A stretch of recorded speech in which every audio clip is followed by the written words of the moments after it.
Welcome to the deep dive. Today we're getting into something really specific but also strategically critical in the world of patents. We're going deep into the Manual of Patent Examining Procedure. The MPP, right. And specifically, we're in Chapter 2500, which is all about maintenance fees. And this is the kind of material that, most people hope they never, ever have to use. But knowing it is absolutely vital. We are zeroing in on MPP Section 2580.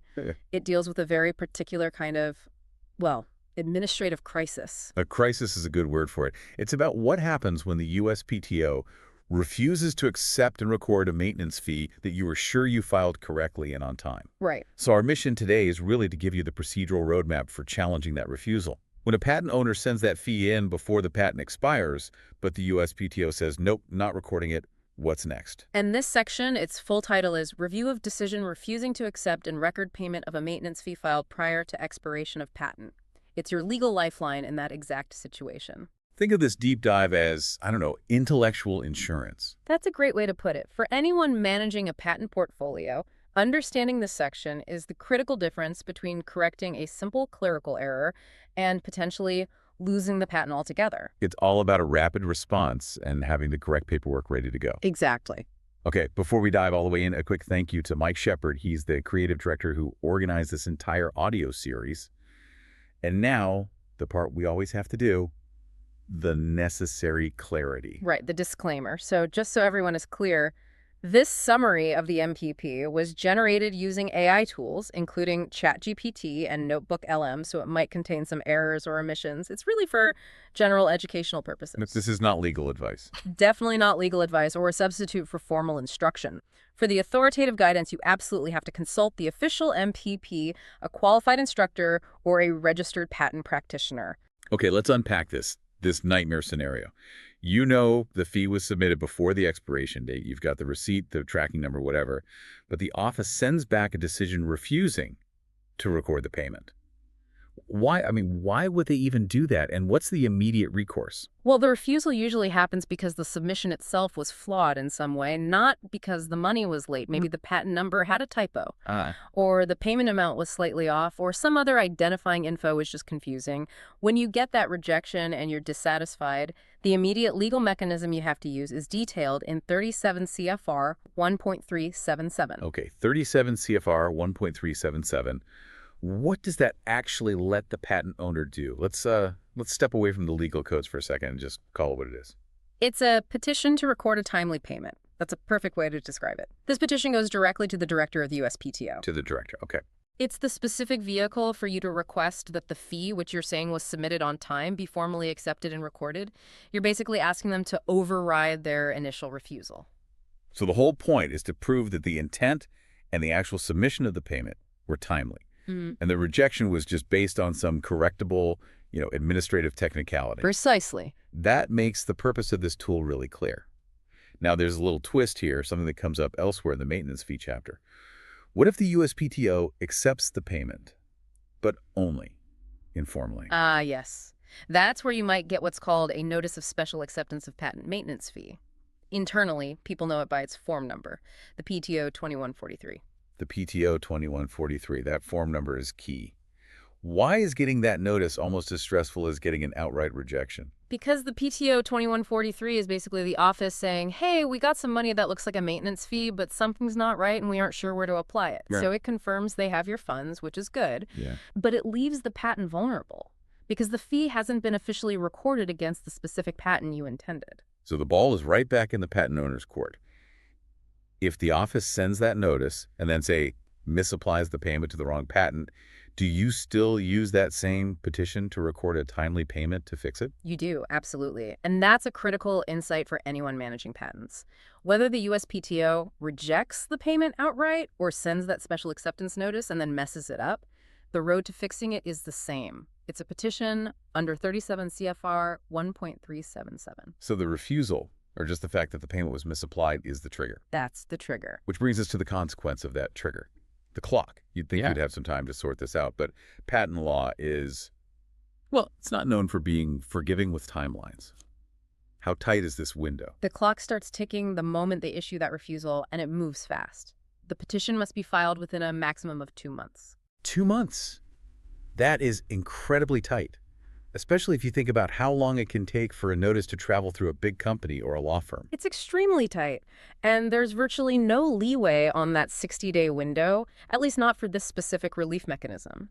The deadline is designed to resolve these things quickly. And if you miss that window, The consequences are immediate and they are severe.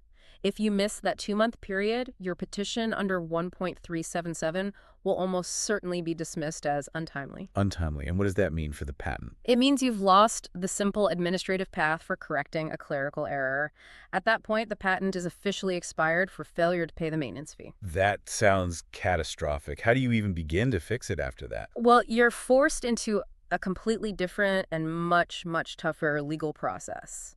You have to seek relief under 37 CFR 1.37A through C.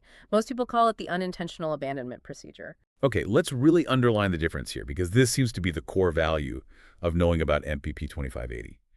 If I use the timely 1.377 petition, what am I trying to prove? For 1.377, the burden is pretty straightforward. You just need to show the fee was submitted on time and identify the clerical error, the transposed digit, whatever it was. It assumes you meant to pay and just made a small mistake. And if I'm late and I have to use the 1.378 unintentional abandonment procedure, Your burden of proof just skyrockets. Yeah, You are well- no longer correcting a clerical error. You are trying to revive an expired patent. You have to submit a verified statement explaining the cause of the entire delay. the entire delay, not just the typo. Right. And you have to persuade the USPTO that the whole lapse was, in their words, unintentional. It's a much more complex and, frankly, more expensive legal fight. Wow. So MP 2580 is this little administrative safety net for timely filers who made a small mistake. But missing that 60-day deadline throws you into the legal deep end where you have to justify your intent over months or years. That really clarifies the urgency. It does. And alongside that urgency, there is, of course, a financial piece. The 1.377 petition requires a fee. Is that petition fee something you can ever get back? Yes. And this is a nice little piece of insurance. It shows the USPTO recognizes it might be their fault. If, after reviewing everything, the office agrees that its original refusal was actually due to an internal USPTO error. Like they messed up on their end. Exactly. If your submission was perfect but their processing failed, you can request a full refund of that petition fee. Okay, let's talk about the petition itself. The MPEP mentions 37 CFR 1.181B for the general rules. What does that actually mean for the person filing? That citation, 1.181B, is just what they call the general formalities rule. It's to make sure the petition is a real legal filing, not just an angry letter. It has to clearly state the facts and say exactly what relief you're asking for. So in this case, the facts would be the timely payment, and the relief would be, please record my payment. That's it. Simple as that. And who gets to sign this thing? Does it have to be the original inventor? No, but it has to be an authorized party who has a real legal interest. The rules list them out. A registered patent practitioner, the patentee themselves, or an assignee. What about those third-party annuity services that a lot of companies use? They handle the actual money transfer. Can they file the petition if they're the ones who made the mistake? No, and this is a really critical distinction that trips people up. An entity that's only responsible for submitting payments, one that has no ownership interest in the patent, they are explicitly not considered a party in interest. They can't file the petition. They cannot. The legal right to challenge the office's decision belongs to the owner or their registered counsel. That makes sense. The authority has to match the stake you have in the asset. Okay, let's shift to the types of errors that MPP 2580 is actually designed to fix. When can it save you, and when is the error just fatal? This section is very narrowly tailored for administrative slip-ups. The petition works when your submission had, and I'm quoting here, correctable errors in identifying data. So if the intent to pay was clear and the money showed up, but the clerical details were off, 2580 is your tool.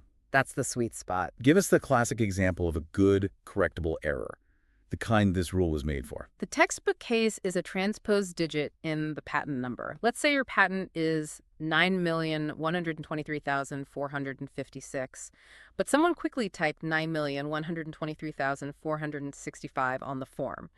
The payment was on time, the amount was right, everything else pointed to the right patent. The USPTO refused it because of the wrong number. Right. MPP 2580 lets you petition to review and correct that one transposed digit.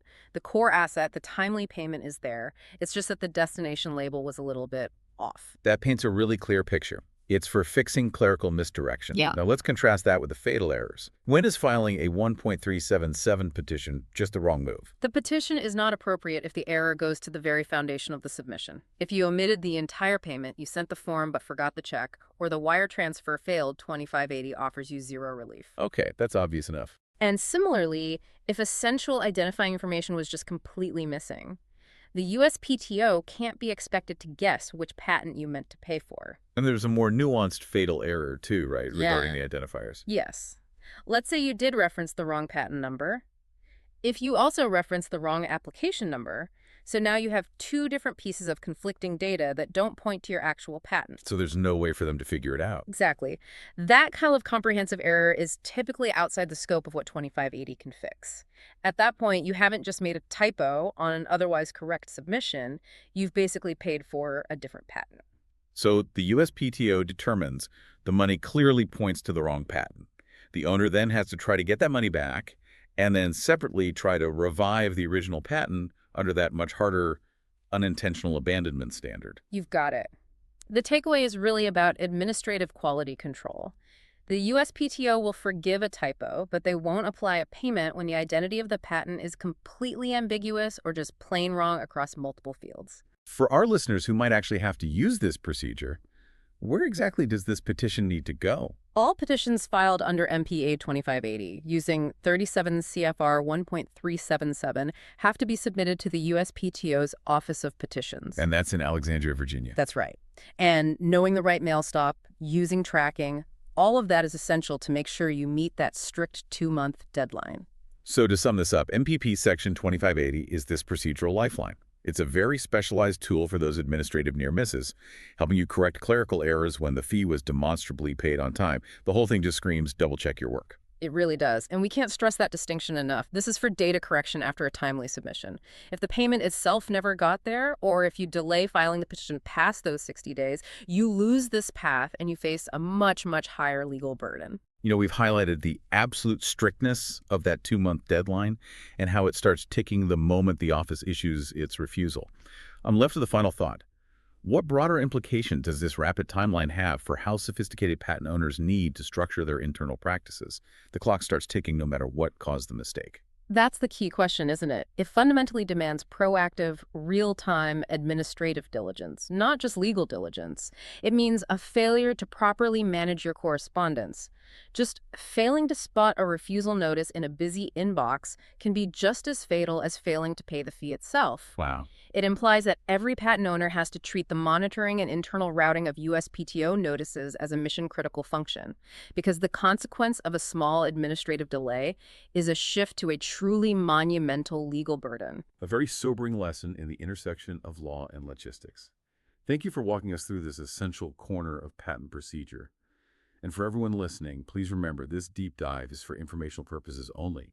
You should always consult authoritative guidance or registered patent practitioner for your specific case.